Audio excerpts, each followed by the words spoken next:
Hello, everyone. Welcome back to the Hivemind Recap Podcast. This is our August recap part 2, discussing all of the EPs, singular, and albums, many, of the month of August 2023.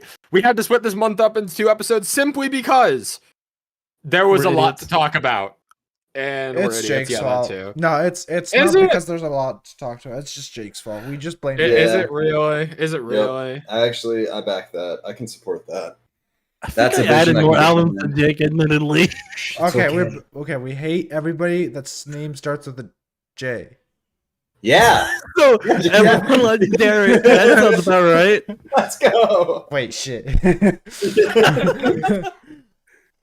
Also, I think Jacob's the only one who didn't put an album here. Did I add 2 albums? Why did I put Movements in here? Let that happen. Wild. There are albums were whelmed by in this. There were multiple. There were some whelming albums this month, but there were also some not so whelming albums this month. Nope. Is that a good thing or a bad thing? Both. Yeah, actually, I would say that there are a couple albums that were subwhelmed, and a couple that were par for the whelm. They were whelmed for the course. Par for the whelm. That's an episode title if I've ever heard one. No, August deserves better than whelmed for the course for being the episode title. August deserves better. Some lukewarm whelming. I'm luke-whelmed. Very lukewarm. I hate it here. Don't like being whelmed. Sounds like a fish out of water. Jake's feeling very subwhelmed by my jokes. That's true. That is truth. Oh God, what is that? Merriam-Webster? Where's that when you need them? Yo, Merriam-Webster, if you're listening, put them shits in the dictionary. Oh, so we did most of our banterish talk in our last episode, talking about all the concerts that you guys went to over the month of August. So, any other dumb bantery shit y'all want to talk about? Or should we just get right into the meat? I think we might have the meat. The meat, I'm ready to focus. Okay, I got a banter talk. The meat's in front of my face. Have you guys ever heard of the Meat Mountain from Arby's? Oh, yes. Yeah. Yes. I really want to try. I'm glad. I don't know if they have transition has led to this. Let me see. I'm gonna find this out for you. Meat Mountain, Arby's. Proud of yourself, Jake. Do they also? Can I get the Meat Mountain at Cookout? No.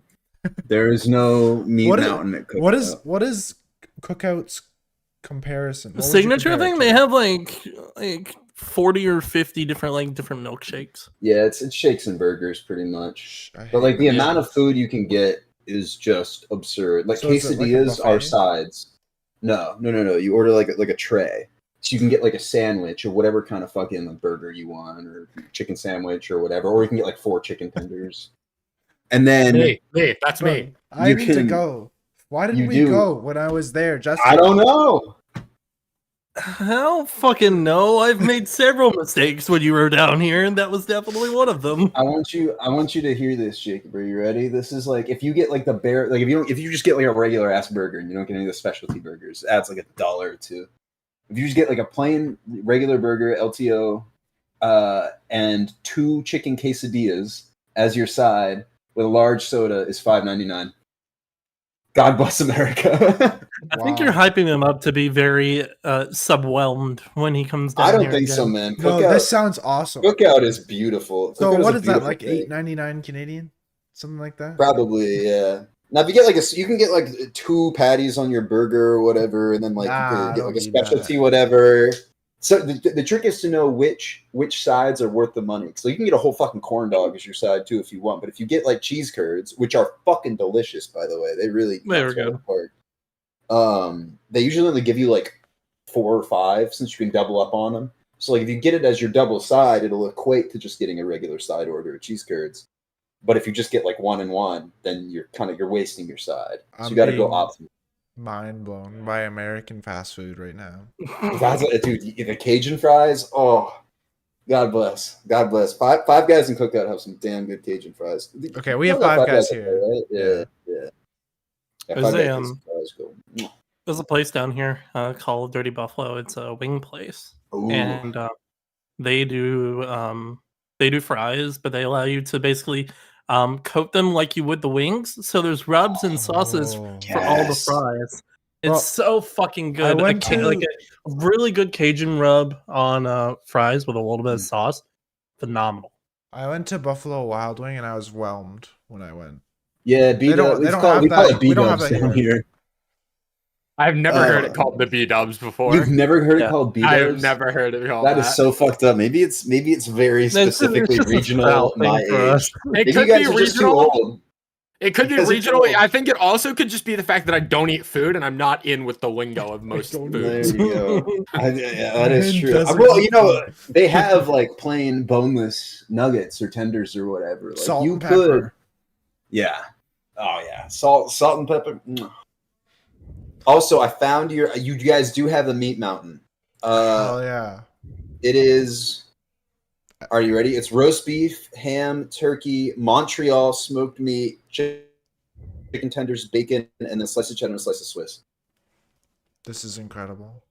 I really fucking want a Meat Mountain now. Arby's is that people shit on Arby's down here all the time because it's like it's allegedly like subpar, but I don't think you can beat an Arby's chicken bacon Swiss. I think you just with curly fries and a large iced tea. I mean, if you just I think it just depends on where you go. Just go to Arby's.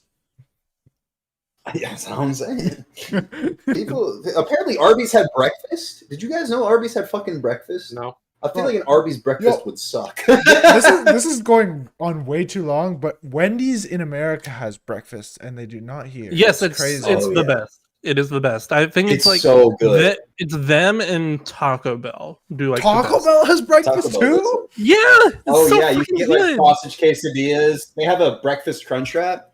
Hold on, let me show you this shit. We're planning that entire menu. This is a gift from fucking God. Let me show you this shit. This all relates to music. Absolutely. Of course. Here you go. Here's a Taco Bell breakfast. This relates to music because Bill Murray used the Taco Bell sound effect in one song. Exactly. Oh, look at this shit, man. Oh, that is beautiful. You know, Justin, do you drink coffee? I do. Have you had the Wendy's Frosty coffee? No, I haven't had that yet. I usually get the coffee from like a coffee shop at my work. Oh no, man! Next time you hit up Wendy's for breakfast, get the vanilla frosty coffee. It's like they literally just. I think they take like either hot or lukewarm coffee and melt a frosty cone into it, type of thing. It just comes out. Type of. I think there's an Italian thing where it's like afrocado or something, where it's coffee and ice cream put together, and I think that's what they did. Yeah. This tangent went on way longer than I thought it would. Hey, we absolved ourselves of the live show tangent last episode. I think we earned this kind of off topic. Wait, shit. Whoa! Why does Arby's breakfast look kind of fucking like disgusting, but also really good? Look at this. They took like a pancake and put like ham and sausage and shit in it. Oh my! Look how shitty the frosting on the little pastry. Oh shit! I pulled it up on the stream. Dude, look, I'm seeing a reason why am I looking at roast beef for breakfast? There's a reason Arby's doesn't have this anymore. I think. I feel we should start talking about music. The last thing I'll say on all this is that I'm a very picky eater, so I don't really eat anything for breakfast. Meaning that I almost never go out to eat for breakfast. So. Me either. And any of this breakfast talk, I have like zero association or attachment to. I am whelmed by all of this breakfast discussion. I feel nothing. This is like when we went to Waffle House and Jake ordered milk. Yes. Wait, I forget about this every time, and then I remember, and I frown a little bit, like subconsciously. Oh, guys, I got the perfect transition into one of our albums. Should we skip to it right now? Gonna hold off a while for that one. Justin, if Jake keeps not eating very much food, he might end up Waitlist. Waitlist, yeah. Yep. Before we do that, be sure to follow us on social media at Hivemind Radio. Hivemind Radio on Instagram and Twitter. Hivemind Radio on YouTube. Hivemind Radio Recap on Spotify. Talk about the music. On X as well. Twitter. We're talking about the only EP on the playlist this month. We've got new band Life Spark with their EP Waitlist. This is a debut EP, I believe. No, just kidding. I was about to say I'm gonna go fact check you on that, and if you're wrong, it might lashings. 10,000. You know how like on Twitter it's like readers provided context. Justin's gonna like tweet it out, and then Derek's gonna be like underneath. I'm in the community notes. I just checked. I am right on that. Cool. All right. So wait, no, it is their debut EP. The EP we're looking at was releasing singles. Yeah. Derek's gonna. I was like, wait a minute. This take is correct. We good. We good. So this is never under Jake. This is an emo pop rock band from Germany. Let's. I feel like we tone it down a bit on the pop rock because I feel like at least for me that was very misleading. I mean, I know that's what their Spotify bio says. That's self-described. However, when you get into like Waitlist, which is the title track, and a fucking like raw ass breakdown. Yeah, and it's good. Like that's probably the best song on the EP. I really enjoyed Waitlist. I did not listen to the full EP, but I really enjoyed Waitlist as a song. So, and I will be giving this EP a full listen by the end of the year. Mm-hmm. Honestly, compared to like most stuff, this is pretty solid. I would say it's like ranked in the middle from like all the EPs that we probably listened to. Just because the middle half of the EP kind of dies down a little bit.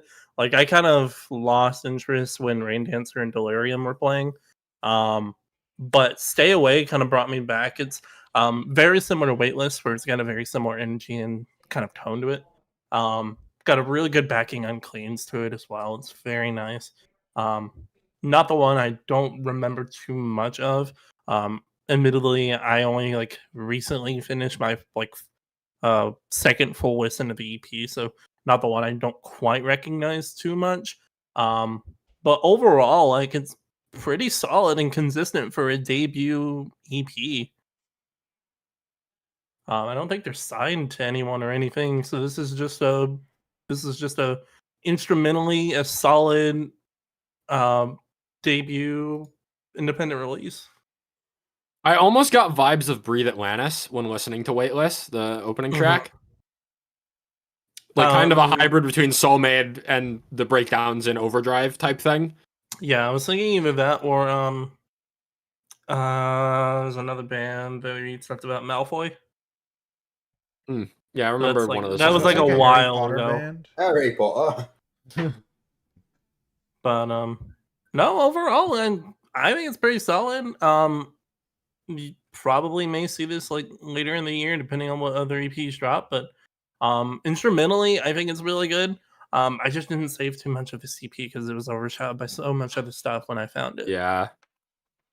I think that's an overarching problem with this month, I feel like, is that outside of a certain guy with a certain album on here, actually two guys with certain albums on here. Hey! You're right. I don't feel like any album really got its moment to shine, really, for me this month. I don't know, Jacob, do you feel the same way? Like, I feel like I didn't spend a lot of time with anything. I mean, there was so much quantity of stuff releasing that you didn't get the chance to really spend time with stuff. During the middle of the month, I think I had an album that shined for me. But towards the end, no, there's just too much. Yeah. Fucking, what day was that? The 25th was the stupid 25th? one, yeah. You hate the stupid day. Fuck that day. Yeah.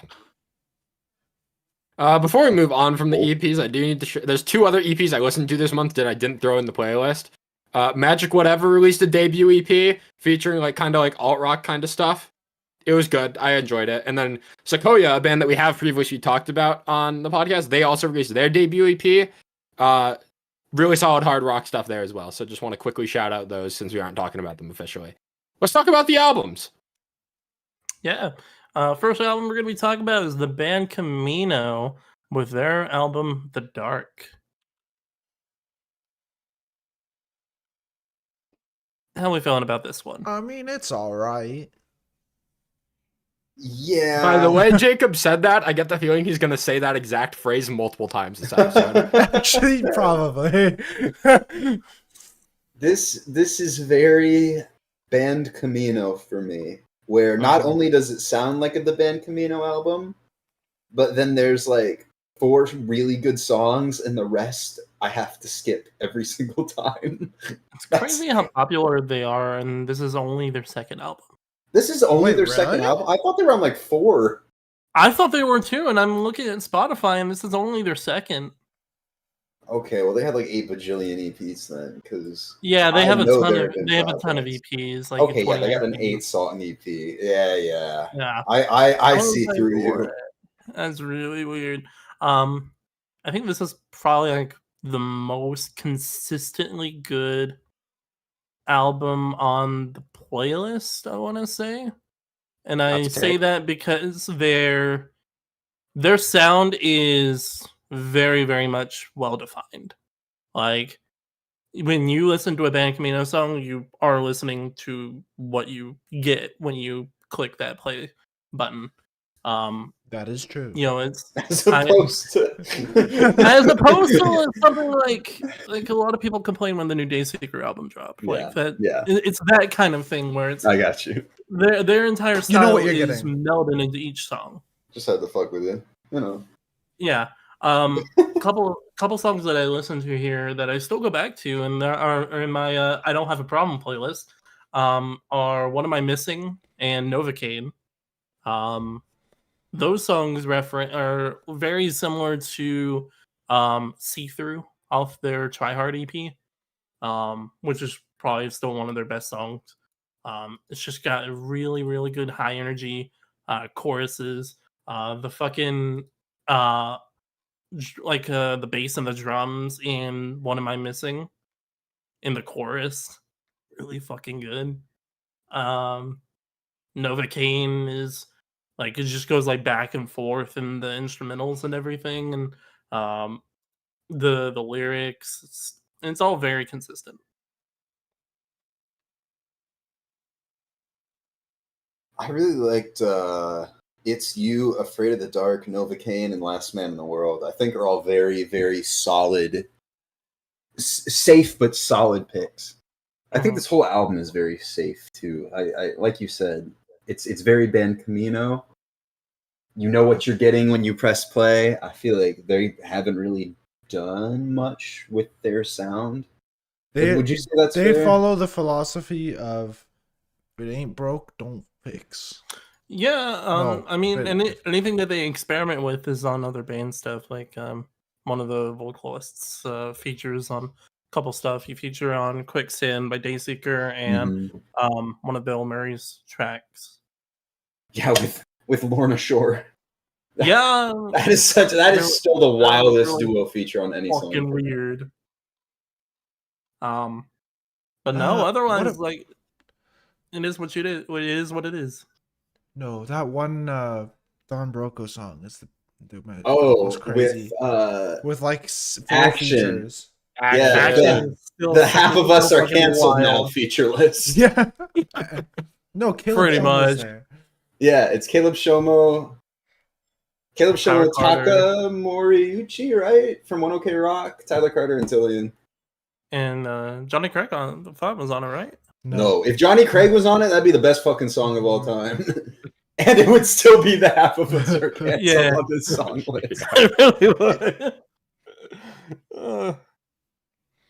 That's all I got about this album. It's very consistent.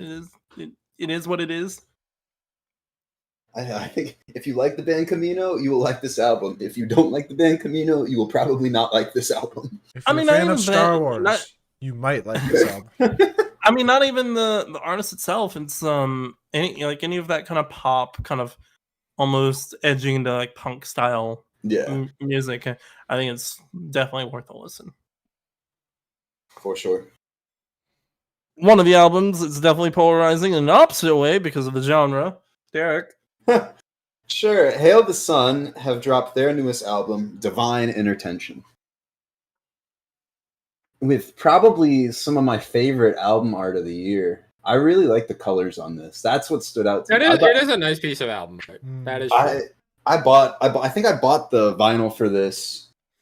Like, I mean, I say that because I think I bought it after only hearing track 1, and only because I was like, wow, I really want to own a physical copy of this art.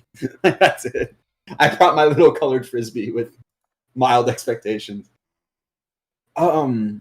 I do think it's worth noting. Yeah. Like, wasn't Hail the Sun like one of your top albums of 2021? Yeah, I was just about to say. I think it was number 4. I want to say. I forget a lot of what happened that year. Let's see.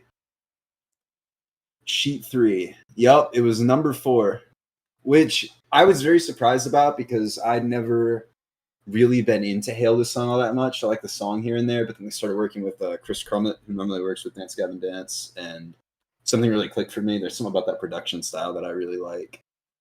He produced this again, and I think that this is both better and worse than their 2021 album in different ways. I do really think that this has higher peaks. I think that the 2021 album was more consistent. Like, that was, for me, like a 9.5 across the board. I think this album has 10s on it, especially in songs like Chunker, I Saw You Hanging, especially I Saw You Hanging, and Tithe. But lower valleys, maybe around like a 7.5, 8. But when your valleys are a 7.5, 8, you know, it's hard to like. Yeah. I think maybe personally, I find no issue with any of the instruments here. I think that this is the single best piece of instrumentation in Hail the Sun's discography, and also maybe this year. I think that might be a fair assessment. If it's not the best, it's one of the best. I think that especially their guitar work level. Yeah, the guitar work is like super clean and technical and precise just across the entire album. I also there's enough like proggy math rock elements in this, but I want to say that this is, for me, the first swancore adjacent band that has really transcended that label and made its way into just being like a mathy post-hardcore. They've really matured their sound a lot on this, that in a way that I feel like really shows. Those valleys I find on songs like Maladapted, and even the opener to an extent. And I like Under the Floor as a closer, but I don't think it was as strong as, I think Punch Drunk was the previous closer from last album. So you can fact check me on that. But I really, really like this a lot. I think the lyricism is leveled up. Everything here on its own is better than their previous album, which is a trajectory that I love to see from a band. And I think that it's an instrumental masterclass. It's just not necessarily quite as consistent as the last album. I say that with full expectations of, I'm going to spend some time with some albums in September. End of the year is going to roll around. I'm going to re-listen to this and realize that I was completely wrong about any of those 7.5, 8s, and probably end up with this somewhere in my like top 5 again. Just with how much I do love the songs that I have saved. But yeah, if you want your mind blown by instrumental prowess, but you can't take the time, you need lyrics to accompany you, you know, as opposed to what, like Animals as Leaders, Polyphia, then this is definitely an album you should check out, because they're each individual aspect of the instrumentation, and to every song really has something to appreciate. I think this album is a far step up from New Age Filth. I really only found like 2, maybe 3 songs off of New Age Filth that I would go back to. This one I added all but like 2 or 3 songs into my playlist. Hell yeah. And I would let this album, like, I would let the singles and the non-singles run through in my playlist, and I would like just, it feels weird saying this is easy listening, because it's very much not. In the same way you would label like a Honey Revenge or something like that. But like, I wasn't like thrown off by it in any way, and like there was never any moment that like took me out of the music, in which some of the songs off of New Age Filth would. I really enjoyed Tunnel Vision Alibi as an opener. I thought Under the Floor as a closer was solid. My favorite non-single is probably The Story Writes Itself. I just feel like lyrically and vocally, the delivery on that song is really solid. Mind Writer as well. That was the first single for this album, and I remember spending a lot of time with that back in January. Admittedly, there weren't very many singles back in January when it came out, so it gave me the opportunity to listen to it more. But overall, yeah, I enjoyed this a lot more than I expected to, and definitely a step up from New Age Filth, in my opinion. I also think it helps that this album has far less uncleans compared to New Age Filth. That is something else I forgot to mention, yeah. I think, well, part of that too is I think it gives more opportunity for the cleans to vary, where a lot of the songs on New Age Filth I felt sounded very samey. I think these definitely define themselves more. And I'm talking a lot of shit about New Age Filth, I feel like. I definitely, in retrospect, wouldn't have it in my top 5 like that anymore. It would still be top 10, but I've kind of fallen a little bit off on that album. Yeah. But for this, I don't know. Full disclosure, I don't know. I'm spoiling things a little bit. This is not currently in my top 10 albums of the year, but it is very close, which makes me think that it's going to make a surprise run to the top 10, top 5 come December. We'll see. Speaking of albums that are not in my top 10, Jake, do you want to talk about this next one, or who should take this? I don't know which of us is fit to... I think... You know those Mario Party mini games that there's like the 1 versus 3? I think I'm the one here, so I got you. Caskets have dropped their sophomore album, Reflections. Hello, let me introduce myself as the Caskets apologist for this intervention. Intervention for us or for you? Are we yes your enjoyment of this album, or like what's going on here? We're here for his TED Talk. I mean maybe, but I feel like going into the release of this album, there were two mindsets going in. That this album was not as good as Lost Souls, and it's bland, and this album is not as good as Lost Souls, but it still has its moments. Yeah, I'd say that. That's fair from my perspective. I can agree. So, I think that Lost Souls has far higher peaks. Songs like Drowned in Emotion, Glass Heart, The Final Say, Hopes and Dreams even is like a middle interlude track, was great. Lost Souls really felt like a special experience of an album, whereas this feels like 10 really solid post-hardcore songs with a little bit of a story thrown in there. Believe and Better Way Out, I think, open and close the album perfectly fine. And like you get that typical kind of like post-hardcore, like anxiety, depression type of lyricism, especially in Better Way Out. You get the closer of like just like reach out for help type of thing. But I do feel like there are some standout moments on the other songs on here that, from what I can tell, you guys are not giving enough credit for. I don't know if that's a fair judgment or if I'm just like speaking. Keep going, I'm listening. But I think that on More Than Misery, you really hear Matt's vocal delivery shine in the chorus of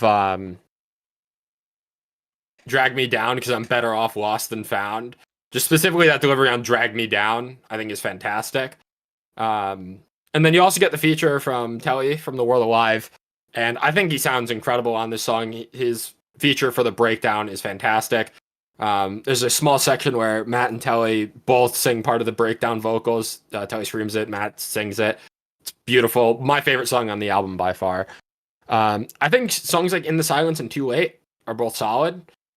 Just like solid post-hardcore songs. But the real standout non-single for me is 6 Feet Down, where I feel like Matt really gets to flex his vocals in probably the most similar light to what he's able to do on Lost Souls. And then you also get an instrumental well, not an instrumental breakdown. You get a breakdown in a Caskets song without the harsh vocals. And I think that's the biggest point of contention that we're going to have here. Where I think Caskets doesn't need to have harsh vocals on their breakdowns. I mean, it works great on More Than Misery, but I don't think it's a necessity, and I don't think the songs are worse because of it.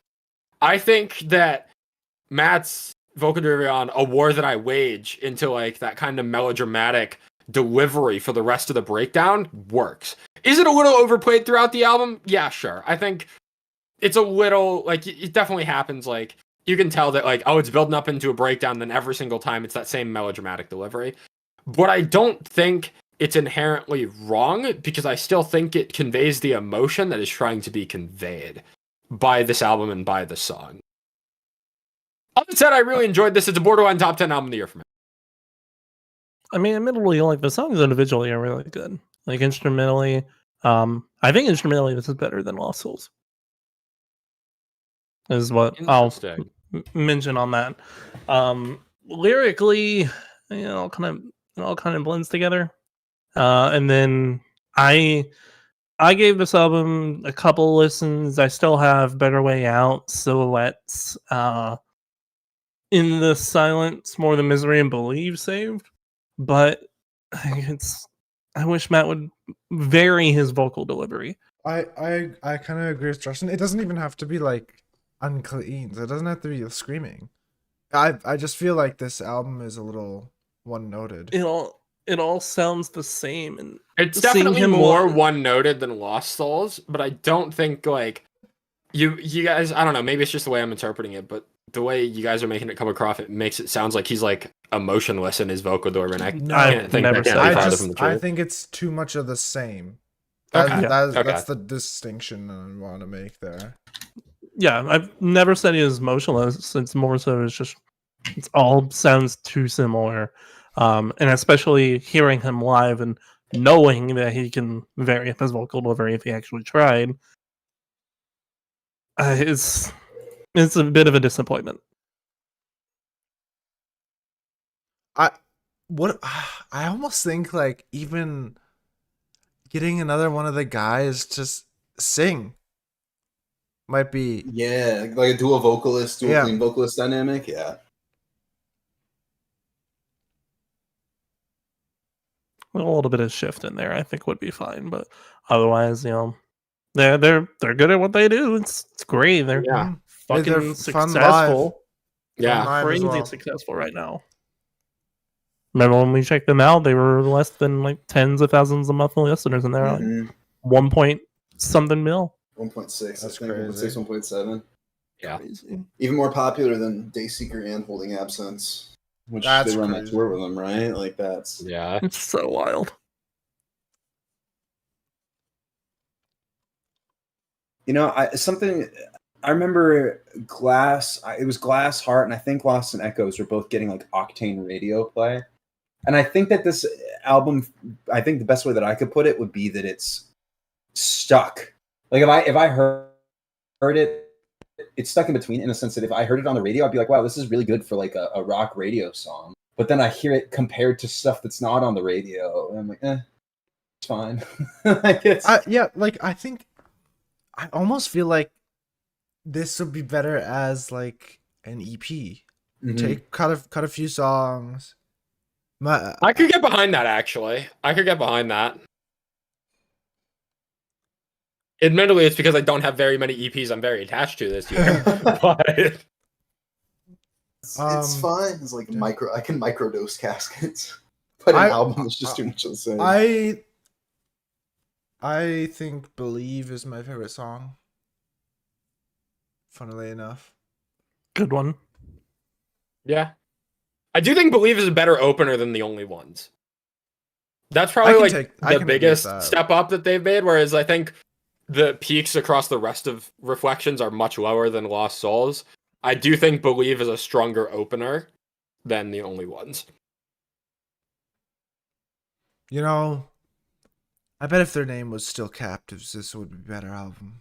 I saw someone at his show with Captives merch. That's awesome. And I was just like, dude, that's an OG right there. Be OG. Yeah. Mm-hmm. I think my hat that I have is actually Captive's hat. I'll have to look. My sweatshirt is before they had to do the name change, but it doesn't say it anyway. It's just the C logo, so you can't tell. The only other shirt I have is one of the Lost Souls promotions. But yeah, I think with all that being said, it's an like I don't hate it. I'm just not very attached to it as well. Yeah, I think it's just a all right album.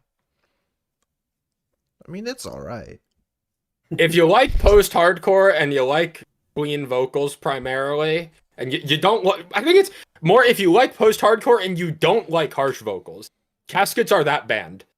Oh yeah, no, and especially like you can pick any random song from this album and really enjoy it because there's a lot of good stuff.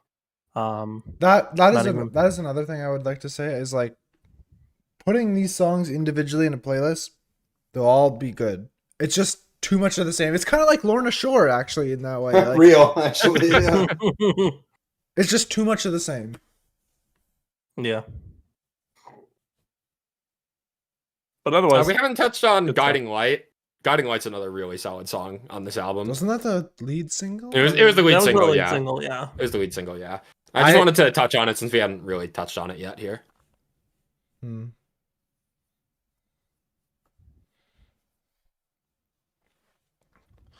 Shall we move on? Oh, that's up to Jake. Is Jake done? No, I'm good. I'm good. All right. We're on to my part of the show. You've been waiting for this one. I have been waiting, admittedly. Is this album artwork allowed on YouTube? I don't know. We'll find out. New band for the podcast. Band from Australia, so you know they drink the good water. This band called Tapestry with their debut album, The Pain You Desire, The Love You Deserve.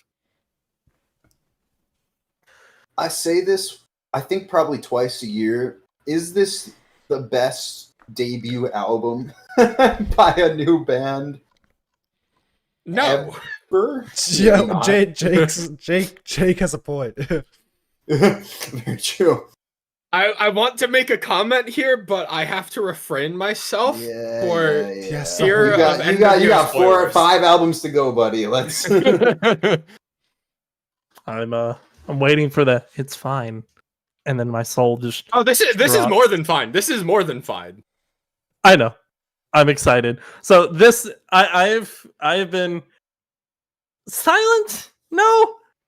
I've been reserved about this album dropping since I heard one of the singles, Descent, and I was blown away. Really fucking good single. And then I went back, listened to the other singles. I Don't Belong Here, really good. Hutchinson House was a slow, kind of very acoustic sounding song while not sounding too slow and, livening up the energy. Hutchinson Terrace is not acoustic. Somewhat acoustic. Compared to most of the stuff here, it had a lower energy, but either way. Then I went back to their debut EP, Ghost of Me, and I was kind of skeptical. That debut EP left a lot to be desired, admittedly. It was quite unfortunate. But I still gave it the time and the opportunity. I went in this cautiously optimistic, as we like to say here, and this is one of my best songs of the year, best albums of the year. It was so fucking good. The entire theme of this open relationship that's kind of descending downward, and you get the first half of the album kind of suffering and sacrificing through that monotony and through that chaos, and then you get into Rive, which is different than the album in the way of instrumentation, and it almost feels like the ripping and tearing, in the namesake of Rive. Rive is to tear apart, and it feels like that kind of shift. And then the rest of the album, at least I think up until I think from Static and Violent Pictures onward, it's in a third person of sort. It's the I am this the person that the album's talking about in the first half of the album has like moved on, or in worst case, a lot of this is about suicide, so maybe they died, and it's now focusing on the other person and that relationship. I loved that change, and once that kind of clicked with me, like I understood this entire album, and that's not even like going into track by track. Like each one of these songs is so fucking good. I've already talked about the singles. My two favorite tracks from the album. To ask me on a different day, I'm going to give you a different one. But Turning Blind and The Pain You Desire and The Love You Deserve. Those are today's choices. Those are my two choices. You ask me on a different day, and I'll shift between one or the two. But like, they are phenomenal. Turning Blind, it has a phenomenal chorus. The lyrics kind of suffering and sacrificing over a relationship. You get a really delicious unclean breakdown, and then a small shift, and then a guitar solo. So good. Going back into I Don't Belong Here, that was one of my favorite songs for a while, because you get crazy instrumentals going into a really good chorus, and then the surprise of the I Don't Belong Here on the uncleans on that lyric alone. Yeah. Almost like a like an affirmation of sort, to really fit the theme of this album in general, and then that fading out into like an uncleans, really really good. I loved the theming for Marionette and Rive, while not being my two highestly played songs on the album. Really good in the context of it all. It's just I think the uncleans on Marionette I think don't stick with me all that much, but that's fine. I still enjoy it and still saved. Let Me Leave is a really good, very high energy song. Kind of like atmospheric almost with its instrumentals. Another surprise unclean portion. The lyrics for that. Let me find them here real quick. So just watch me walk away from everything I love, to fly with the doves, to be amongst purity. Don't clip my wains or chain my feet. Just let me leave. Really good lyricism all throughout this album. And that's not even talking about the phenomenal single that is Descent. It is so good. It features another Australian vocalist with the band Bloom, who does the uncleans on this song, and it's just like back and forth of high energy, cleans into uncleans into chorus, cleans uncleans chorus. Works so well. It's such an easy cookie cutter recipe that always works for me, and I hate it and I love it at the same time. Just so much I could say about this fucking album. It's so good.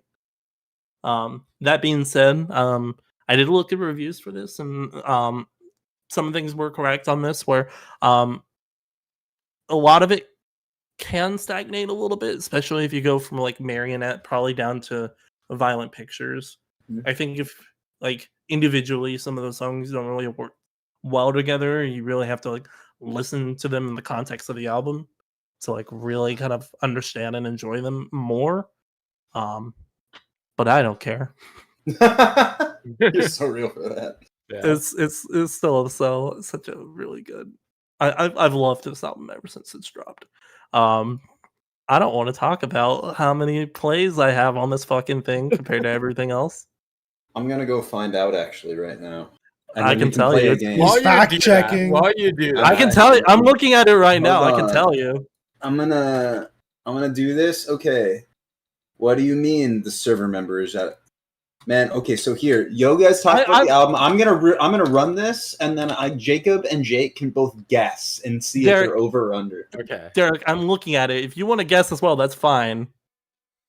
No, this is a head-to-head between Jake and Jacob. Okay, what am I doing? Jake, we are guessing how many plays Justin has across the individual songs on this album. But anyway, what I was gonna say before all of that is that there are a couple of bands that come to mind when I listen to this album. Those being Holding Absence. Which might sound a little weird, but I think in like the lyrical depth that this album provides, it reminds me of Holding Absence a lot. And you do get that stellar Queen vocal delivery. But I also get a bit of Wind Waker from their debut album last year, which I wasn't super fond of. And I think another band that drinks the good Australian water. And what I think is so fitting about Holding Absence and Wind Waker as my comparisons for this album is that both of those bands are absolutely fantastic and rarely ever stick out to me. And that is exactly how I feel about this album. Because I listened to this front to back and I struggle to find you a flaw. And then I also have very little desire to go back to it outside of a couple of songs. That makes me sad. It's a similar effect to how I felt about the Rain City Drive album from last year. Where like outside of Waiting on You and Cutting It Close, like, yeah, everything I heard is fine, but there isn't something that's like, I feel like I'm missing out if I'm not going back to it. This feels like another one of those albums that's just fantastic, and this band's next album is going to be incredible. Like, any future releases that this band is going to drop are like, I am very curious to hear more from this band because I think they have extremely high potential. In the same way like Caskets or like Wind Waker, Holding Absence, any of those types of bands that I mentioned have blown up. I think Tapestry is well on that path with this debut album. Outside of the opening two songs and Marionette and Violent Pictures to an extent, I really haven't connected with too much of it.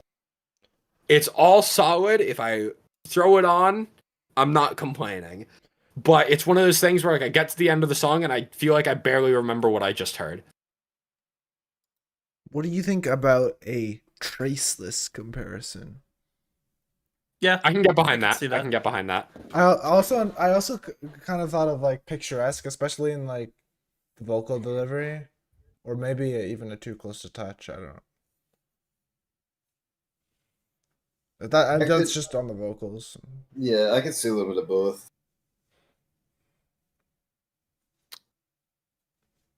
So are we gonna play the game where we guess now? Oh well, see, I tried, but. According to the bot, Justin has never listened to this album. So why are you checking the bot? You could have just checked my Last FM, or I could just do this and message you it. Oh, he just messaged me it. Oh wow, the bot is out of date. The bot is out of date. Okay, we're gonna start the bidding. Never mind. Jake, guess how many listens does Justin have to this album? Like to all the tracks in the album. 612. Fuck, I was gonna guess 600. Jacob? I was gonna guess 600. I'll go 450. That's Jake one. Isn't Jacob closer? No, Jacob's closer. He's closer, but he undershot it. It's 529. Yeah, 529. Which is almost as many plays as I had on Bad Decisions last year. Yeah, it's so fucking wild. That's funny how we just like perfectly went to both ends. Yo, we need to have like the Price is Right tournament or something. Now we're a little too close with that. Crazy. One of the other before we move on off this album, because I've said pretty much everything I'm wanting. Well, I feel like Derek hasn't really gotten to speak about this album too much yet. I would like to briefly put in that this album fucks. Hell yeah! All in agreement. There is no bad song on this album. Not one. Hold on, I have my doc up so I can fact check myself this time. I would say that this and Dead Lakes are probably the two most consistently good across the board albums that I've heard. That to me, none of these are like a 10. Silent Planet, right? Well, I guess part of what I mean to that is that none of them are a 10, but also none of them are not a 9. Everything here is just so good. This is a product of August for me that I haven't had the chance to listen to this more than twice. But there is so much lyrically and just overall to appreciate here that once there's a lull, which unless Conquer Divide fucking blows my socks off, which it probably will, but if it doesn't, these first couple weeks of September, I think I'm definitely going to gain a new appreciation of this album. One that is, again, not... I feel like I've spoiled a lot of my top 10 this episode, but it's not in my top 10, but it is damn fucking close, and all it needs is a little bit more time to... All I want to hear at the end of the year is top 10 list, Derek, Tapestry. It's number 13 right now, behind Hail the Sun. I've fucked up Jacob with being his number one in 2020. Actually, all of my... Oh, sorry, go ahead. And I think I fucked up Jake at one point. So This now might it's... You fucked me multiple times. Like, dude, Yeah. you've taken my number one I don't twice. apologize. It's worth it. It's really funny because my 11, 12, and 13 are all albums released this month. Crazy. Yeah, I want to reference the title track again, just because it's so good. It's got like a constant sound all throughout it until you get to the second chorus, where it says, "But there's something that's left inside that you just won't seem to come out unless you're drunk or high, fleeting the solace of what you desire, of what you deserve." The vocal delivery shift on that in that second chorus when those lyrics were added, and then the lull of the instrumentation down into like the more softer side of the song. So good. So good.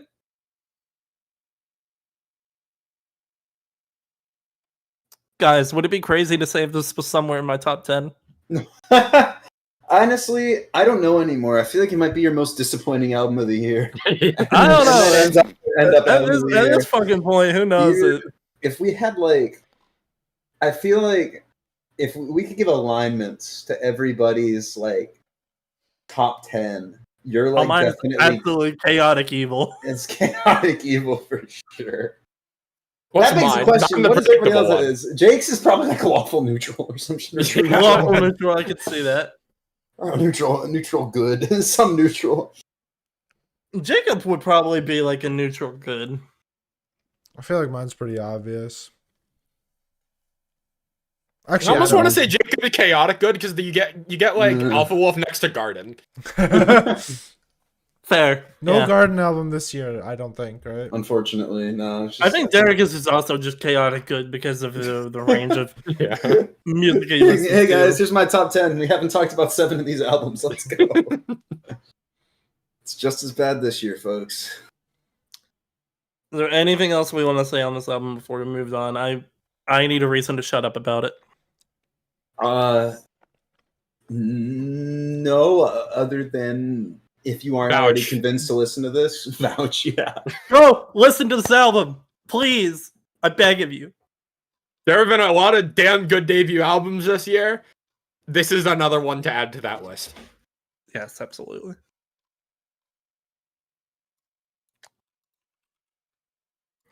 All right. Derek. This next band also previously held a spot in your previous top 10 albums of the year. It did, but so did it in Jacob's, and he didn't add an album this month, so I'm gonna toss this one to him. Oh man. You also like this album more than all of us, I think, so.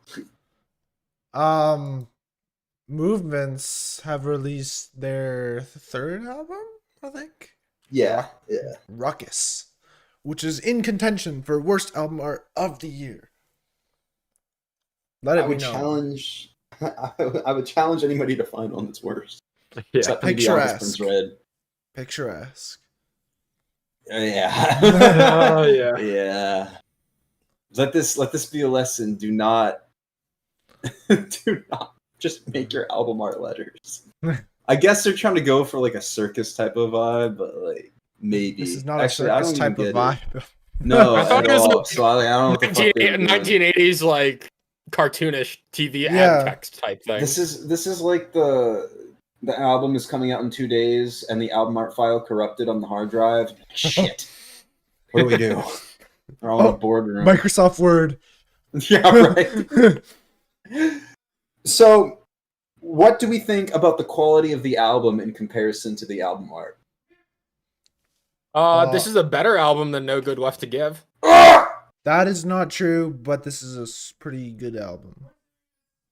Sorry, Derek, you making that sound made me think of the Family Guy like dead. Dude, that Somebody think you were just shot. photoshopped Derek's purple face on that. oh, His mouth is open perfectly. Dude, I just Hold on. I had a physical I have and the unprompted same reaction file. to that sentence. Ashes. Yeah, other than so- what's the Ghost song on that album? I can't Don't remember give the name up of your the song. ghost. Don't give up your ghost and Skin to Skin. No Good Left to Oh. Give was kind of forgettable to me. I'm sorry. Oh. This album, I would take Fail You, Killing Time, and Tightrope over anything off of that album. Man's picking all the Wow. singles. This Yes.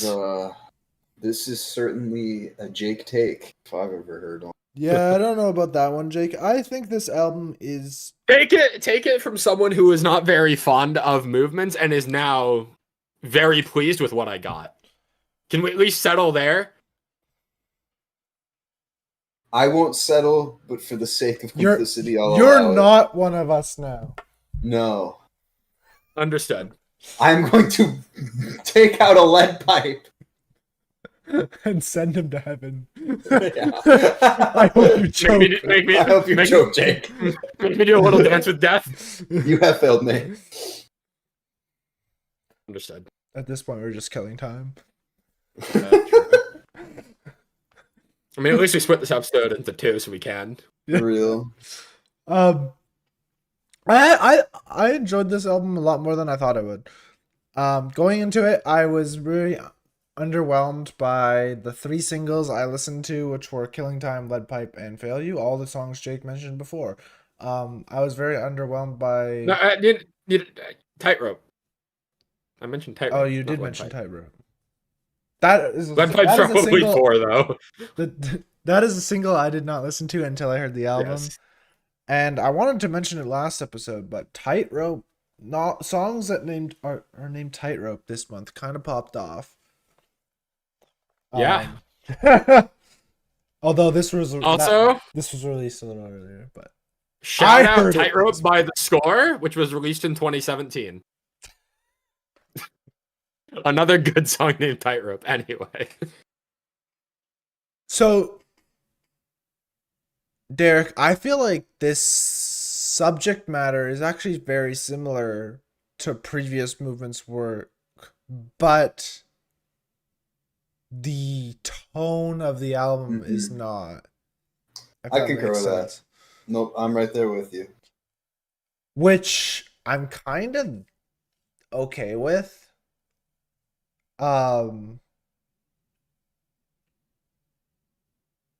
Yeah, I thought this album not better than No Good Left to Give It, like I said, but definitely surprised me. And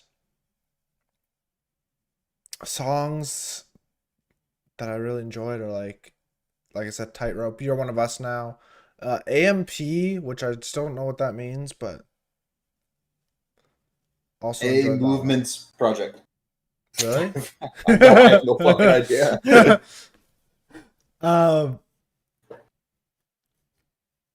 Yeah, I gotta read lyrics from Tightrope because that is by far my favorite song, and I had that on repeat for like 3 weeks.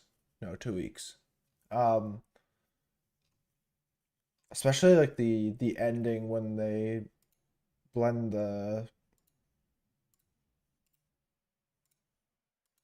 chorus with the oh. I know, I'm with you. So I'm gonna read some. So can I try to be somebody you could love? I don't know if I could ever measure up, but you took my breath like water in my lungs, and I would die to be somebody you could love.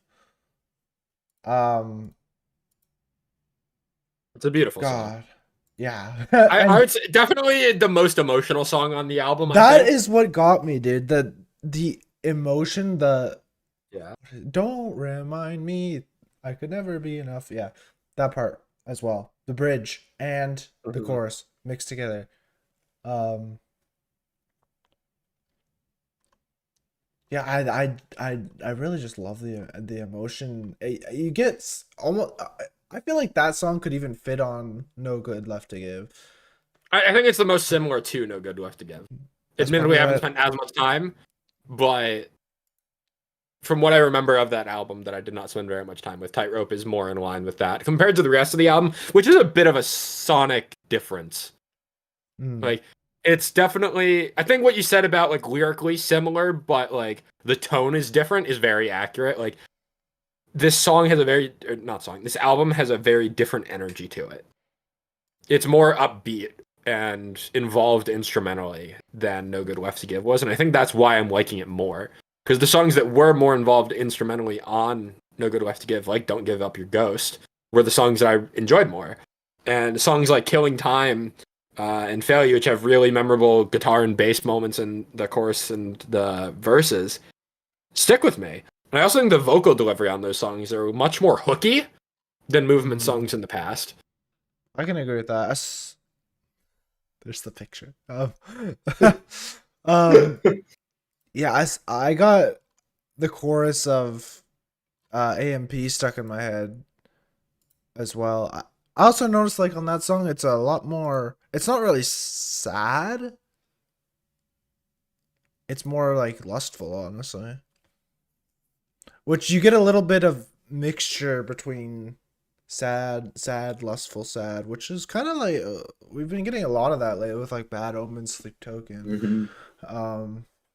Horny core. Yeah, that's the word.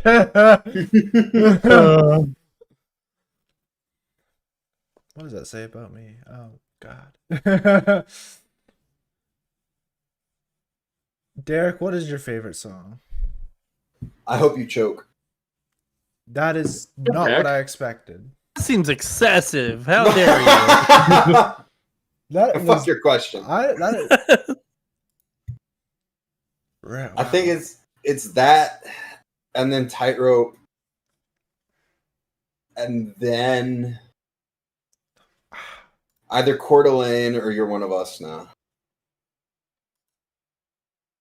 I thought I Hope You Choke was kind of like okay the first time I heard it, but I couldn't get out of my head, and then I just listened to it like 30 times in a row. And I was like, yeah, this song really? The delivery of I Hope You and then the slight pause before choke. Yeah. It's just like, it's surprisingly catchy. I can't believe that because I honestly think that's like one of my least favorite songs on the album. Just because of that delivery itself, it's a little odd, and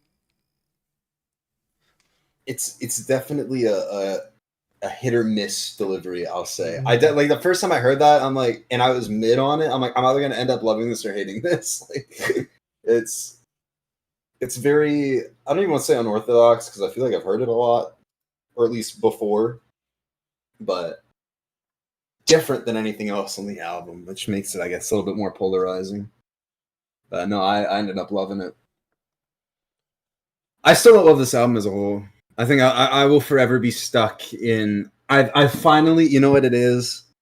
It's the day that I become a scene boomer, because I am now complaining about a band changing their sound. I'm already a scene boomer. I hate metalcore.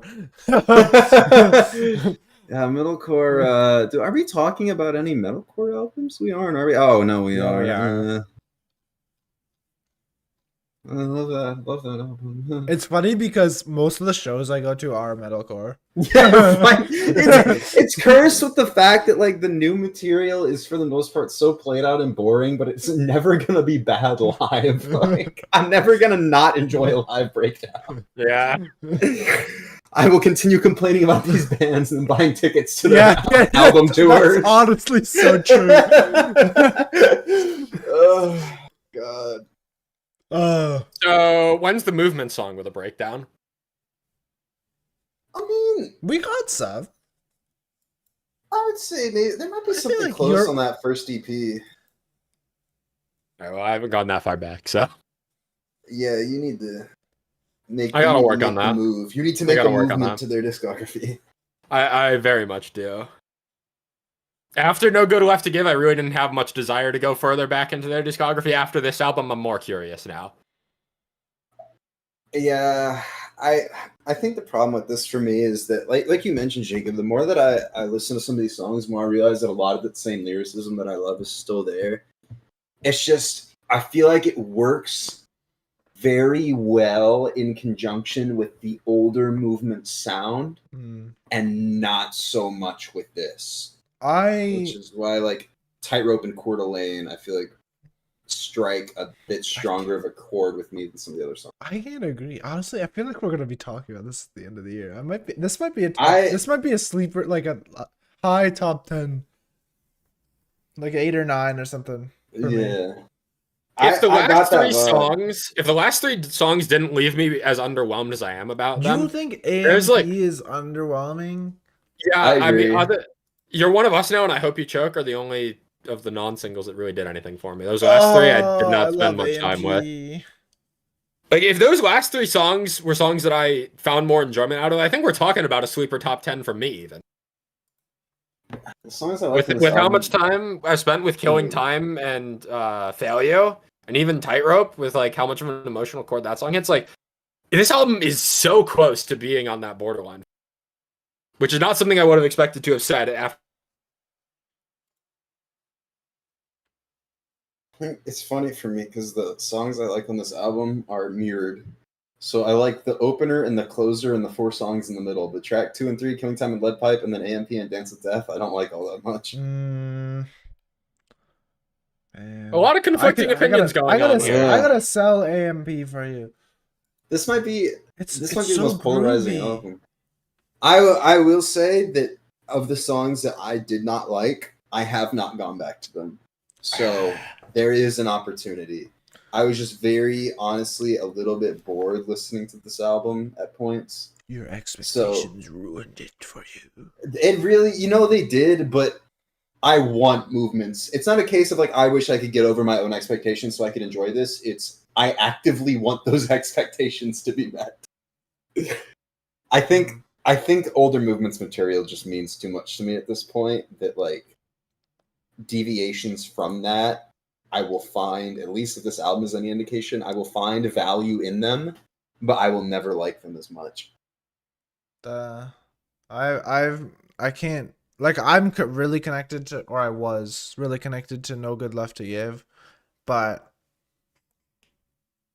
not any other previous works, I guess, except maybe The Gray. But that's about it. Like, I don't know. I guess I can differentiate the albums.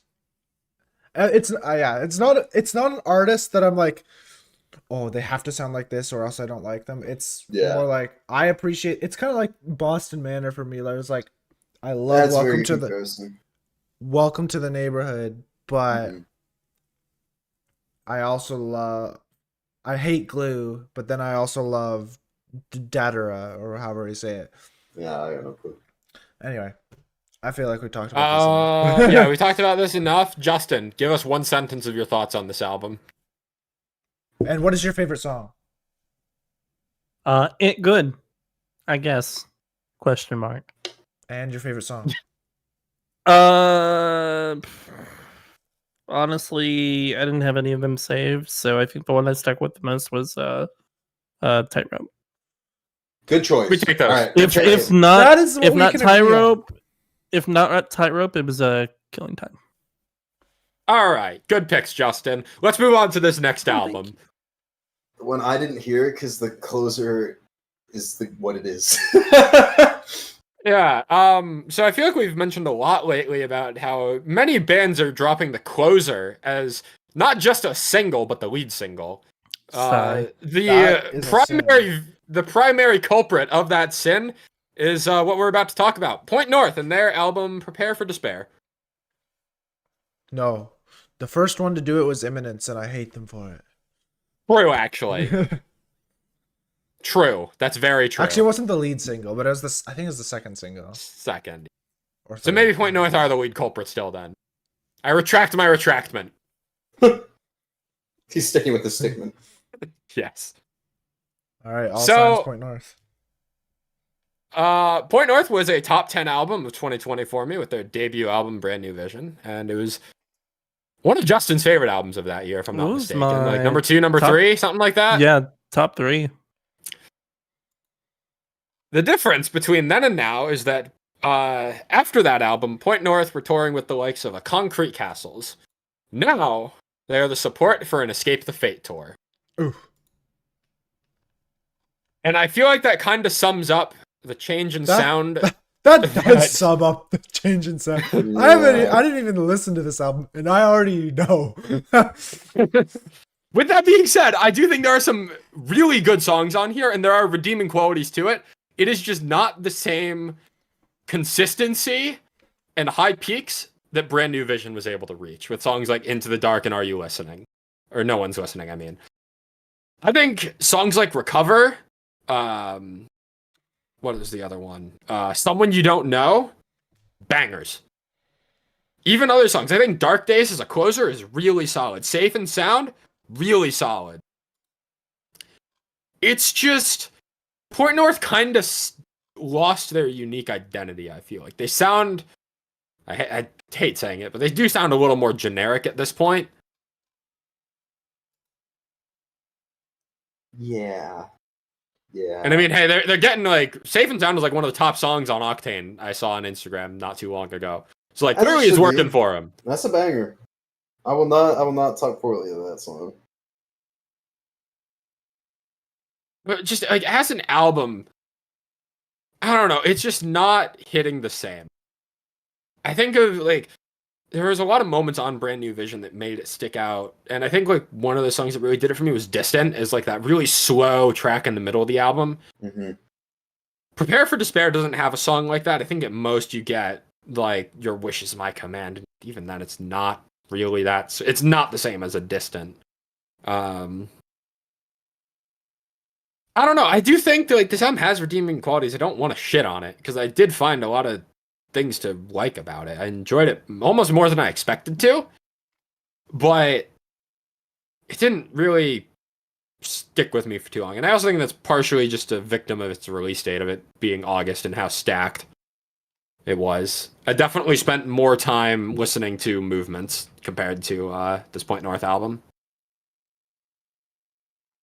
Yeah, I will say I gave this its fair time. I actually listened to this and Caskets before I listened to Tapestry one. They all dropped on the same day. And yeah, there's a lot of good songs on here. Below the Belt, I think, is one of my favorites because it's got it drifts away from that kind of punky rock style, almost kind of like goes into a hard rock, kind of anthemic rock style, especially with the chorus, and you get some underlying electronics, like especially like in the fade outs of the choruses. It's really good. It's got really good energy to it. Prayer for Despair was a good song. The opener, Like a Weapon, it's a really good opener, probably one of the better ones of the playlist. But overall, you know, you pretty much hit on the nail what I was going to go for. Like, there's a lot of... It just doesn't leave an impact. Yeah, and when I go back and I look back at fucking Brand New Vision and the songs that I still listen to, Personal, Lethal, Apologue, No One's Listening, Nothing Left to Lose, like so many really, really good songs that stick longer than anything off this album is going to stick with. And it's unfortunate, but it is what it is. I do want to touch on Dark Days because I did mention it being a good closer. With Dark Days being the lead single, which is a little disappointing, I do think that Dark Days works surprisingly well as the closer. Like, I got to Dark Days and lyrically, like, what Dark Days is saying, like, makes sense after you listen to Recover and Someone You Don't Know and everything that precedes it. Like, it works as a good closer, and, like, the shock factor of that, I think, would have made it a much more satisfying listen if it hadn't been in my playlist for a year and a half already. This album definitely, I don't know if it's just the album art or Your Wish Is My Command, this definitely gives me Don't Panic era style of All Time Low.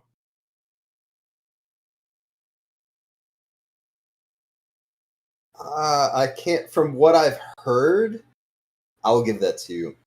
I have not heard this album before. So. Specifically, I think Your Wish Is My Command sounds vaguely familiar to one of the songs off the album. And I'm gonna have to. Now it's bothering me because I have to know what song off that album is. Hold on. While you're looking that up, my favorite of the non-singles is Up on a Hill. We haven't touched on it yet, but I think the chorus in that song is really solid. Just definitely the one that stuck with me the most. Like, I would listen to Psycho, Prepare for Despair, Below the Belt, and they were all good songs, but like the chorus wouldn't get stuck in my head. Whereas Up on a Hill, that line of like, I'm in a grave up on a hill, like I had that memorized after just a few listens. So I don't know. I really enjoyed that song. Probably my favorite non-single. I still think Recovering Someone You Don't Know are better, but this album definitely gets better the further you go. So if you can make it past the first few, I think it's an enjoyable listen. This song I was thinking of from All Time Low is The Irony of Choking on a Lifesaver. I forgot that was a song title in fucking, what year did this album drop? 2012? That was 11 years ago. Good stuff. Good stuff. Any last comments on this Point North album, or are we good to move on? That's all I got.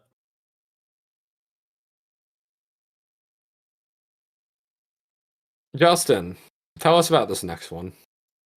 We got The Word Alive coming back with the newest album, Hard Reset. I think this is their 7th. Is their 7th album? I think They so. have a lot. So, I think the elephant in the room is the most goated feature list of any album ever, potentially. It's so fucking wild. You get fucking Bad Omens, Loveless, Normandy, and From First to Last. I know I was just shitting on Escape the Fate when we were talking about Point North, but I actually think the Escape the Fate feature on Fade Away kind of works out really nice. You know what I really, really, really want to know? What? Is if they took that League of Legends song off of the Word Lives page, how many monthly listeners would they have? I am so curious. Yeah, there's probably some math to be done. What are the first week or first couple week numbers on this? I'm gonna say, because remember last year on that Crown the Empire tour, they were 3rd billing under Drugs, who took like a 10-year hiatus. Yeah, I bet they would be at like 400, 500,000. That's what I was gonna say, like 600K. Yeah, which is insane to me. Now I have no way of knowing, but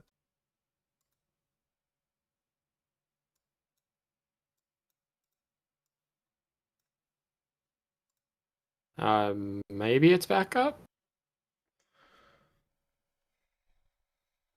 I can't tell. give it a second. I think it's back up. It's still buffering for me.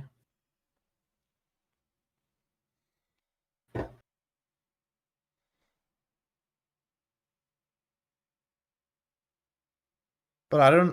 What I heard last was Justin was about to say something. Yeah. I think we're back up. I think we're back up. Hello. Okay. Hi. Hey. Welcome to Canada, where we have shitty internet. Hey. Unlucky. That's everyone here. So should we get back into it? We're gonna roll with it. Whatever Justin was gonna say. The Word Alive. So speaking about the Word Alive, my favorite like run of songs on here is from Fade Away to Invisible Army. So it's Fade Away, A New Empty, Static Rain, and Invisible Army. Static Rain is probably my favorite. Nocturnal Future. Sad. Well, that's why I said 4, not 5. And also that's a single, so I don't really care all that much. Sad. But as far as like new songs going into this, like that run of 4 tracks is really good. But Nocturnal Future was good live. I'll take it. The thing I want to say is New Reality and Nocturnal Future, both singles. I don't know. Was there any more? I can't remember. Slow Burn, maybe. Strange Yeah, Love. Slow Burn was a and- single. Silver was fantastic. I almost said it was delicious. And Hate Me was one, but we didn't talk about that. So, particularly Nocturnal Future and Strange Love grew on me a lot after hearing it in the album. I agree on Nocturnal Future. I was always a Did I say- Nocturnal Future believer, so... Did I say Strange Love? I meant New Reality. You did say Strange Love. I meant New Reality and Nocturnal Future. That's what I meant. Gotcha. Strange Love wasn't a single, was it? No, It it was. was. Strange, Oh, it Strange was. Love was a single. It was, I it was remember. Strange Love, Slow Burn, Hate Me, and Nocturnal There's too Future many. New Reality. Yeah, Yeah. I remember Strange Love being a single because I really liked it, but I didn't like it enough to make it one of the songs I added to the playlist, whatever month it came out. Overall, I think this is a really solid album from front to back. I don't really think there's. That's what I thought Jake would say. I don't think there's really a dip in quality anywhere. Here. I don't think it's terrible either. I don't think it's exceptional either. I think it's just middle of the pack. All right. I will say this is probably this coupled with a couple features that Telly has done in the last couple months. Is some of Telly's like best vocal work. Mm. We'll be talking about one of them next month. We will. For sure. Oh, absolutely. Yeah, well, while we're on the topic, of the August 25th albums, I listened to 8 albums from August 25th, which is fucking insane. We're only talking about, I think, 4 of them here. But Yep. The Word Alive was my 3rd favorite. Behind the presumably very obvious top 2.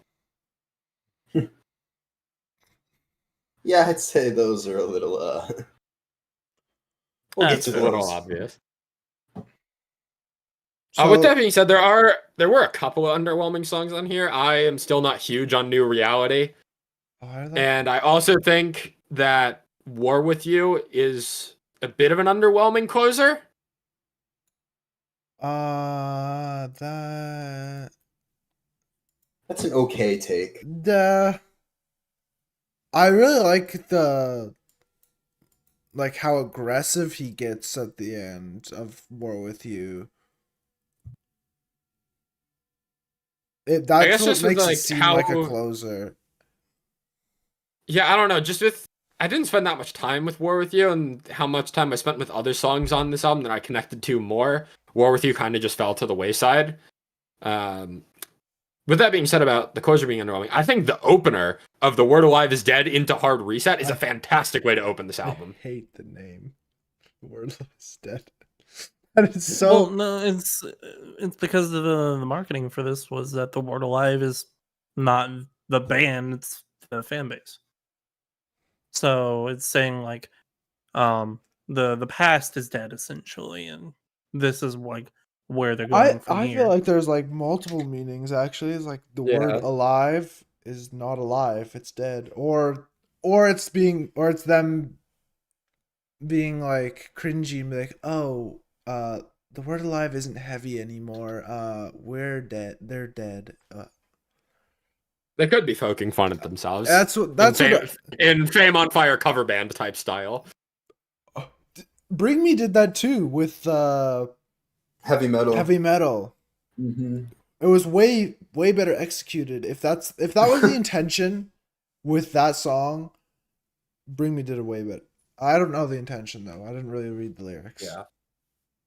Regardless of the name of the song, I think it just works fantastically as an opener. You get like this very somber opening before this just like explosion of energy. And then Hard Reset as the title track was a really solid metalcore song. Like, I generally prefer Telly's clean vocals to his harsher vocals, Agreed. but the the fast guitars and drums of Hard Reset were really working for me on that song. I do, sort of to that same effect, I do want to say that I think that this album as a whole is their best work instrumentally that I've heard.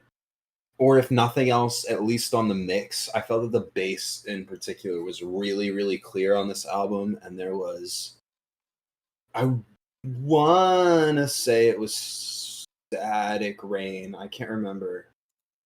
It was either that or New Reality. But one of them had like this insane bass lick on it. And like it just felt like the rest of the band members were flexing instrumentally. I don't know. It was something that stood out to me and really drew me into each song, even if I wasn't. I thought I was overall very whelmed to go off what we were saying. So, do you think that the title being Hard Reset is like a statement? Like they're gonna go? I hope not. More. Because this is obviously more metalcore than the last few releases, which have been more of a post-hardcore-y sound. And this is like, feels like we're going back to not exactly what we had at the beginning of The Word Alive, but definitely in that direction, which is metalcore. I mean, I don't know. I guess. I mean, it's hard for me to tell because I haven't been listening to this band really for too all long. that different, honestly. Sorry, what, Jake? It's hard for me to tell like what Hard Reset means just because I haven't been listening to this band for too long. Mm-hmm. Monomania was the first full album of theirs I've heard. I haven't gone back to Violent Noise other than like a handful of singles that I really like. Like Why Am I Like This is fantastic. I've listened to a couple of their older songs, but I don't think I've heard Real or Dark Matter in full. Honestly. While we're on the topic of older material, actually, one of my favorite songs by The Word Alive is just a standalone single, Overdose. Not on any of their albums. It was released, I don't know, like fucking 2016, 2017 or something like that. And A New Empty reminded me of that song a lot in the guitar tones during the verses. And that's, let alone for like the Philip Strand Normandy feature on A New Empty, that callback to Overdose definitely had me really enjoying A New Empty. I'm also surprised. Maybe not surprised. I'm a little bit sad Wonderland wasn't on here because I really enjoyed Wonderland, which came out 2021. I don't remember that one. Yeah, we talked about it on the podcast. We probably remember the album art. Yeah, it's red and black. Anyway. I think my last comment I want to make on this before we get a move on is that this song feels its runtime. Or not this song. This album feels its runtime. It does. Hard Reset is 13 songs and it's 47 minutes long. It feels long. And I think that's probably one of the biggest things holding it back for me is that the individual songs on here for the most part are generally really solid. But it does feel like a bit of a drag to get through. I can't believe we're saying 47 minutes is long. Yeah, very true. Probably not. It's not terribly long, but it can. I feel like once you get past the 45-minute mark, if the album doesn't earn those minutes, it feels longer than 45, or in this case, 47 minutes really is. Yeah.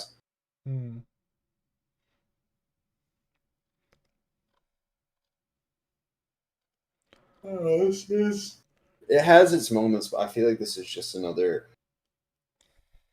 okay metalcore album that dropped this year. I think, I don't know if I want to say it's the best metalcore album.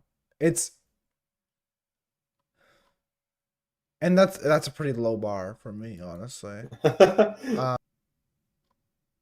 could say it's a top 5 metal. Like I've top 5 at the very least. I've been trying to get away from it. Maybe top 3. Maybe. Big maybe on that one.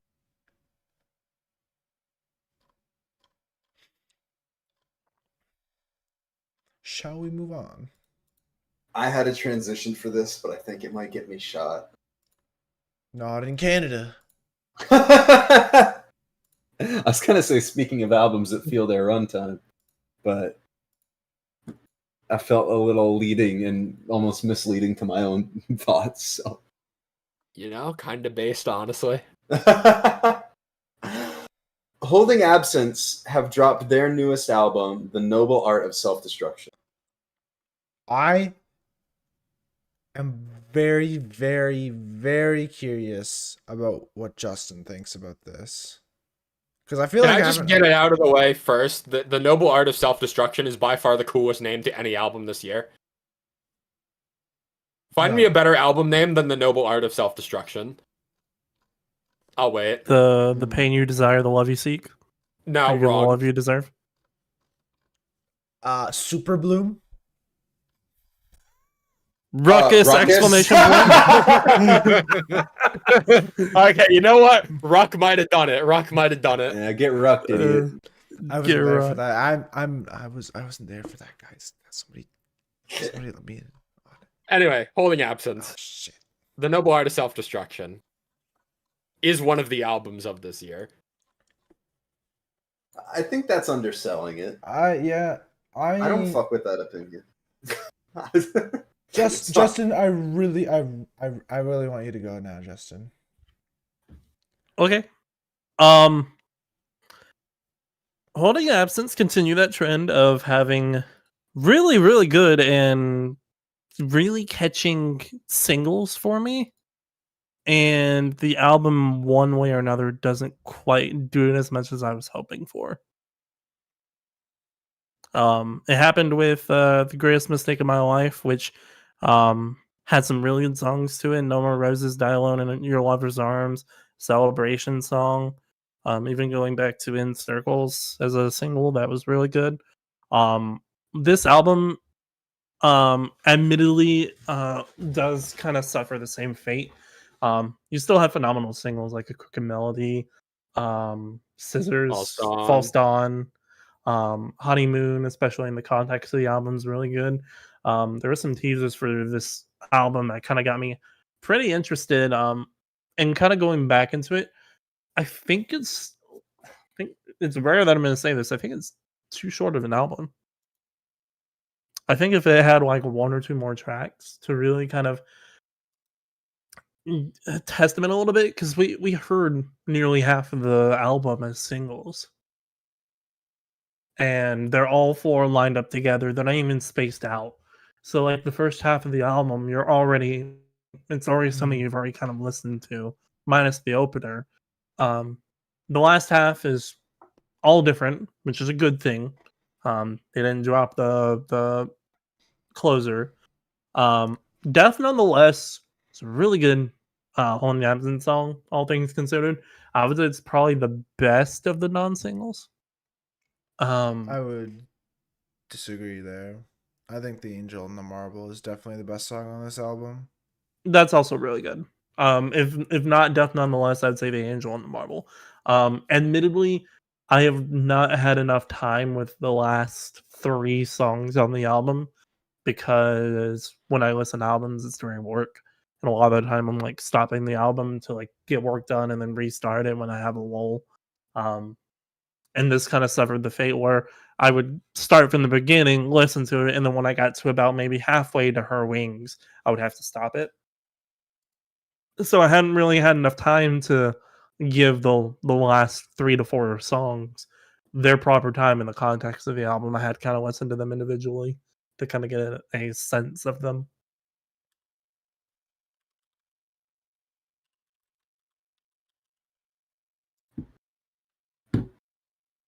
Are we all in agreement? It's so similar to the last album, like in my perception of it. I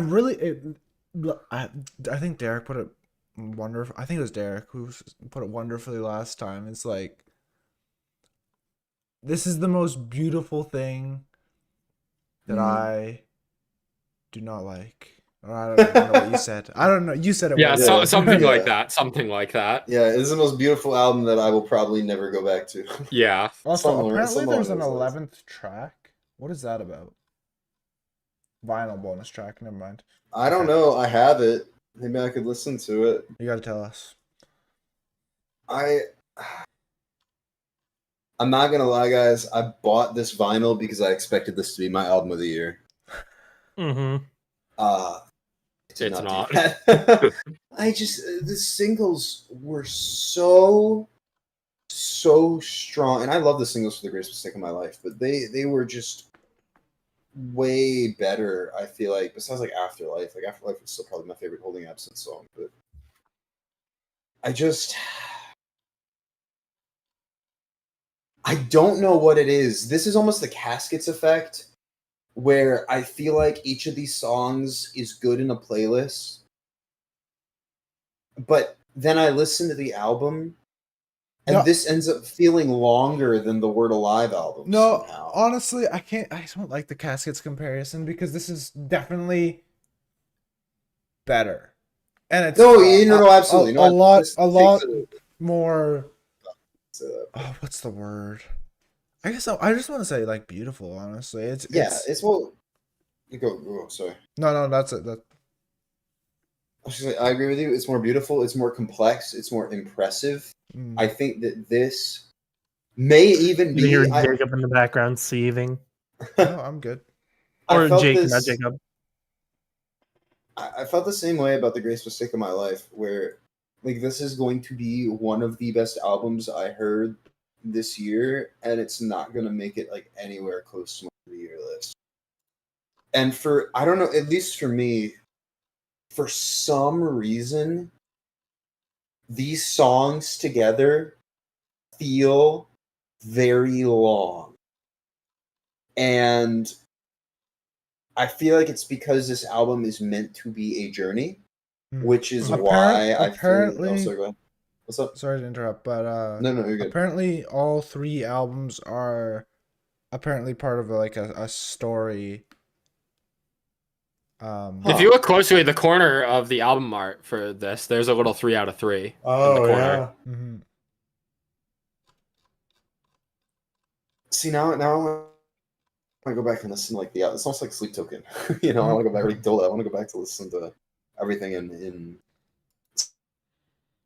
succession. But I guess for an album like this to be something that I go back to often enough to like it be in top 10 contention, I need to be invested in that story and that journey that's being told, so that as the runtime goes through, I am not feeling it. And I felt that way about I think you guys I went off about it in the Discord, but this artist named Chime put out this concept record, like electronic EDM record, and it's over an hour long.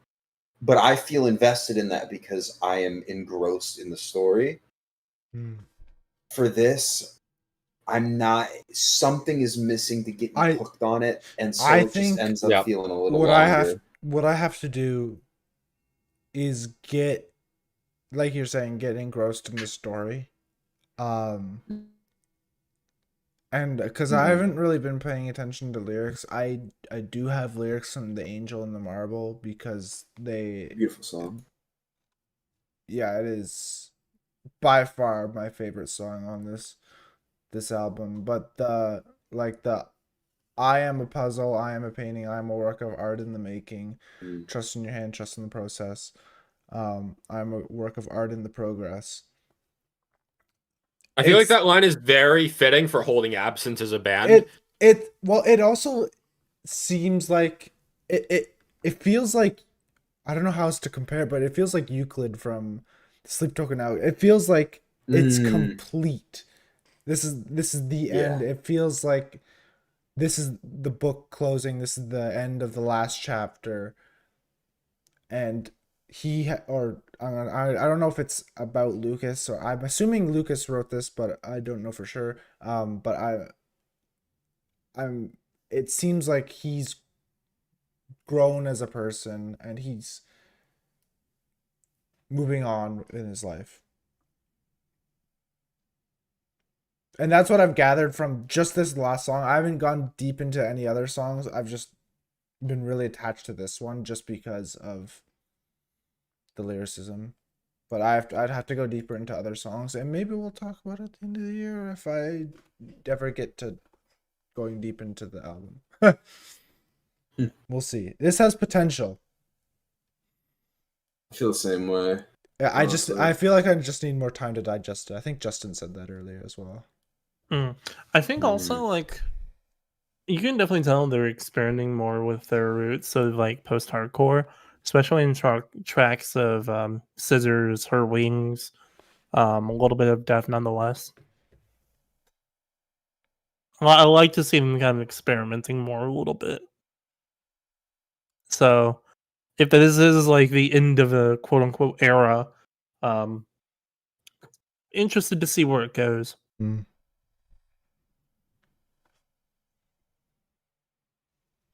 But a Crooked Melody still slaps.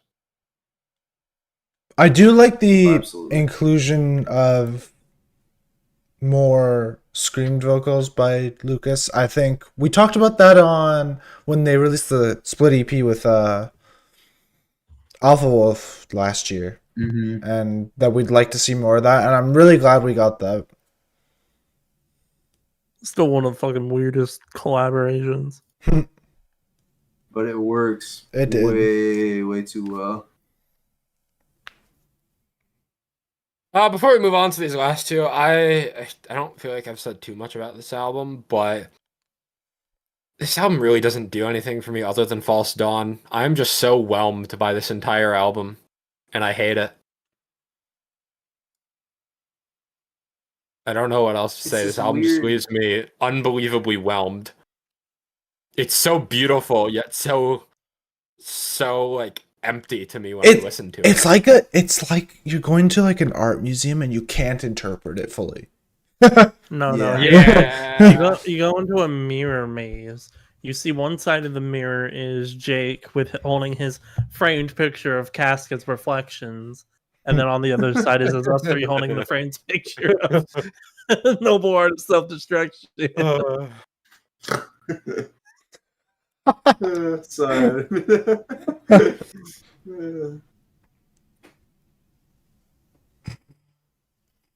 All right. We got 2 albums left. We've entered the Jake section of the It shouldn't be a surprise, but these next 2 albums are albums that I've been hyping up all year. Oh yeah. Let's talk about Hot Milk's debut album, A Call to the Void. Jake, before we get started, I really, really want you to guess which song is my favorite. I think it's pretty obvious. Over Your Dead Body? Yeah. Just instantly. Yeah. That checks out all right. Jake knows me. You're not alone. One of my best friends listened to this as well. It's right up his alley, and that was his as well. So, Derek, I know that you came into this album not having very high expectations, and from what I understand, you came out pleasantly surprised. There is not a song on here that I don't really like besides Alice Cooper's. I was about to say Alice Cooper's Pool House. Let's talk about the elephant in the room first, which is very clearly Alice Cooper's Pool House. I think it's a fine song. It's very reminiscent to older Hot Milk material back when they were just a more traditional pop punk band. It's goofy, it's silly, it's British. The song is okay. It's the fucking skit at the end goes on way too long. What, with Alice Cooper? I'm pretty sure that is Alice Cooper. Yeah, I understand that is Alice Cooper, but yeah. I don't care. Here's the thing. I think the skit works because you go through that skit and then you enter a song called Zoned Out. And that skit almost zones you out of the album. And it works. Bro's trying to turn something he doesn't like into a concept. That's crazy. I think it works. And just the way that you go into the skit